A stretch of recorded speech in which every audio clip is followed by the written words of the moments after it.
जय हिंद साथियों। मनीष कश्यप वाले मामले में सबसे बड़ा खबर अभी सामने आया है। जो आज 21 अप्रैल को जो सुनवाई होने वाली थी सुप्रीम कोर्ट में, सबसे बड़ी खबर आया है कि सुप्रीम कोर्ट ने तमिलनाडु सरकार को एकदम फटकार लगाते हुए एकदम से यह आदेश दिया है कि जल्द से जल्द जितने भी केस आए और उनको नोटिस भेजने का काम किया है कि उसको क्लब करके बिहार भेजा जाए।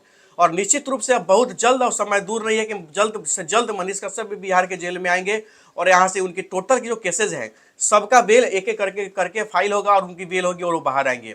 निश्चित रूप से ये जो मामला है बहुत ही जटिल मामला था। तो सुप्रीम कोर्ट ने सबसे पहले जो तमिलनाडु सरकार के पक्ष के जो वकील थे कपिल सिब्बल, जो पहले कांग्रेस में हुआ करते थे, अब समाजवादी पार्टी के नेता हैं, वो वकील थे तमिलनाडु सरकार की तरफ से। तो सुप्रीम कोर्ट के बेंचेस के जो जजेस थे उन्होंने उनसे पूछा कि किस आधार पर, वाई एनएसए, क्यों एनएसए, क्यों, क्या परिस्थिति आ गई कि इन पर एनएसए लगाया गया।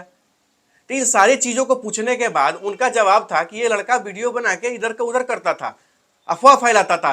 तो उन्होंने कहा कि ऐसा कोई साक्ष्य नहीं है जिससे अफवाह फैलाया जाए। इन तमाम चीजों को लेकर के भी तमाम समाचार पत्रों पर यह दिखाया जा रहा है कि सुप्रीम कोर्ट ने तमिलनाडु सरकार को यह आदेश दे दिया है कि जल्द से जल्द टोटल केसेज को क्लब करके बिहार भेजा जाए।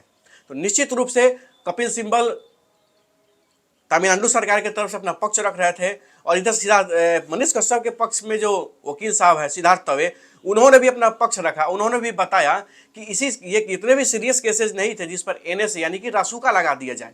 रासुका किसी विशेष परिस्थिति में किसी पर लगाया जाता है जिसका बैड एक्टिविटी हो, जो सरकार के खिलाफ गलत काम करता हुआ पाया गया हो बहुत बार, वैसे परिस्थिति में उस आदमी पर एनएसए यानी कि रासुका लगाया जाता है। नेशनल सिक्योरिटी एक्ट के तहत उस पर कार्रवाई की जाती है। लेकिन यहाँ उस तरह का कोई सीन है नहीं। यहाँ पर महज एक वीडियो शेयर करने की बात है और वो भी वीडियो शेयर किया है तो उस वीडियो बनाने वाले मामले में इनकी संलिप्तता है या नहीं है, यह जांच के विषय है या बिहार में जांच होगी। इन तमाम चीजों को लेकर के अगली सुनवाई सुप्रीम कोर्ट में यानी कि अगले शुक्रवार को यानी 28 अप्रैल को होना है, उसका तय किया गया है। अगले 28 अप्रैल को सुनवाई होगी मनीष कश्यप के मामले में। फिलहाल सुप्रीम कोर्ट ने सख्त शब्दों में उन्होंने कहा है कि जल्द से जल्द इस केस को क्लब करके बिहार भेजा जाए।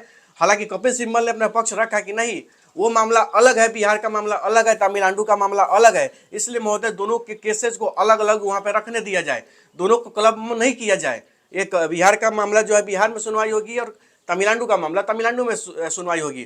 तो जज साहब ने कहा कि ना, ऐसा कुछ वैसा नहीं है, ये टोटल केसेस को क्लब कर दिया जाए। क्योंकि बहुत सारे ऐसे केसेस होते हैं, बहुत सारे ऐसे मामले होते हैं, सेलिब्रिटी होते हैं। अगर वही मनीष कश्यप कोई सेलिब्रिटी होता, अगर वही मनीष कश्यप किसी बड़े नेता का बेटा होता तो 2 दिन में केसेस क्लब हो जाते, 2 दिन में उनका बेल हो जाता और बाहर आ जाता।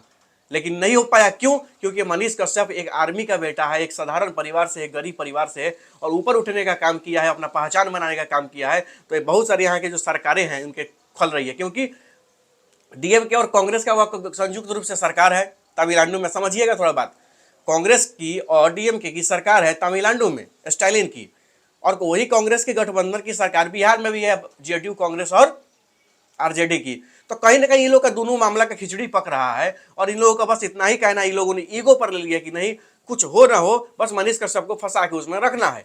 मामला यहाँ तक पहुंच गया था कोर्ट में, और कोर्ट में ये सारी चीजें जब रखी गई जजेस के सामने, तो जजेस ने यही सवाल किया कपिल सिब्बल से कि ये किस आधार पर, किस मामले के आधार पर आपने यह तय कर दिया, किस मामले के आधार पर आपने यह तय कर दिया कि इस पर एनएसए लगेगा। तो उधर से कोई जवाब उस तरह का संतुष्टिजनक नहीं मिला, जिसके वजह से सुप्रीम कोर्ट के जजेज ने, वहां के बेंचेज ने यह आदेश दिया कि मनीष कश्यप के जो भी केसेज हैं उनको तत्काल क्लब करके बिहार भेजा जाए और अगली सुनवाई 28 अप्रैल को होगी। और निश्चित रूप से बिहार का बेटा, एक आर्मी का बेटा और बिहार के गरीब और मजदूर निचले तबके लोगों को हक अधिकार उठाने वाला मनीष कश्यप बहुत जल्द बिहार आ रहा है, बिहार आएगा और यहाँ एक एक करके उनके केसेस में सुनवाई होगी और वो बेल होगा और बाहर भी निकलने का काम करेगा। क्योंकि सुप्रीम कोर्ट के जज साहब का एकदम से सख्त आदेश था कि नहीं, जल्द से जल्द इसको केस को क्लब करके वहां पे भेजा जाए। और सिद्धार्थ तवे जो मनीष कश्यप के पक्ष के वकील हैं, उन्होंने भी साफ शब्दों में कहा है कि कुल मिलाकर ये केसेज वैसा नहीं है, सीरियस ऑफेंस नहीं है, और उस तरह के अब परोसा गया है जिस तरह से, मतलब सामने प्रेजेंट किया गया है, क्योंकि बहुत बड़ा मुद्दा इसको बना दिया जाए। हालांकि मनीष कश्यप के फॉलोअर 60 लाख से अधिक है, मनीष कश्यप के फॉलोअर 60 लाख से अधिक है और एक जगह 41-42 लाख है। तो ये फॉलोअर जो है बहुत लोगों को मतलब कांटे की तरह चुभ रहा था और उन लोगों को लग रहा था कि हो सकता है कि मेरे राजनीतिक भविष्य खतरा में पड़ सकता है, इसलिए पूरा साजिश रच के और मनीष कश्यप को साजिश के तहत फंसा करके उनको जेल भेजा गया और एक एक करके कभी कुछ तो कभी एनएसए तो कभी कुछ उन पर लगाया गया, ताकि वह अगले चुनाव तक फंस के जेल में ही रह जाएं और वो बाहर न निकले और गरीबों का आवाज़ न उठाए और जो जेन्युइन चीज़ है नहीं पूछ पाए, सरकार की आंखों में डालकर उनसे सवाल ना कर पाए। लेकिन जज साहब ने इस सब चीज़ पर पानी फेर दिया इन लोगों के मंसूबा पर। उन्होंने बिहार सरकार तमिलनाडु सरकार को नोटिस भेजा है कि सारे केसेस को क्लब करके बिहार भेजा जाए और आगे की सुनवाई 28 अप्रैल यानी शुक्रवार को है। इसलिए जितना भी लोग मनीष कश्यप का समर्थन करते हैं, जितना भी लोग मनीष कश्यप को सपोर्ट करते हैं, प्यार करते हैं, आशीर्वाद देते हैं, हिम्मत नहीं हारना है, सपोर्ट बनाए रखे, प्यार बनाए रखे। बहुत जल्द बिहार का बेटा बाहर होगा और आप लोगों की सेवा में फिर से हाजिर होगा। जय हिंद, जय बिहार।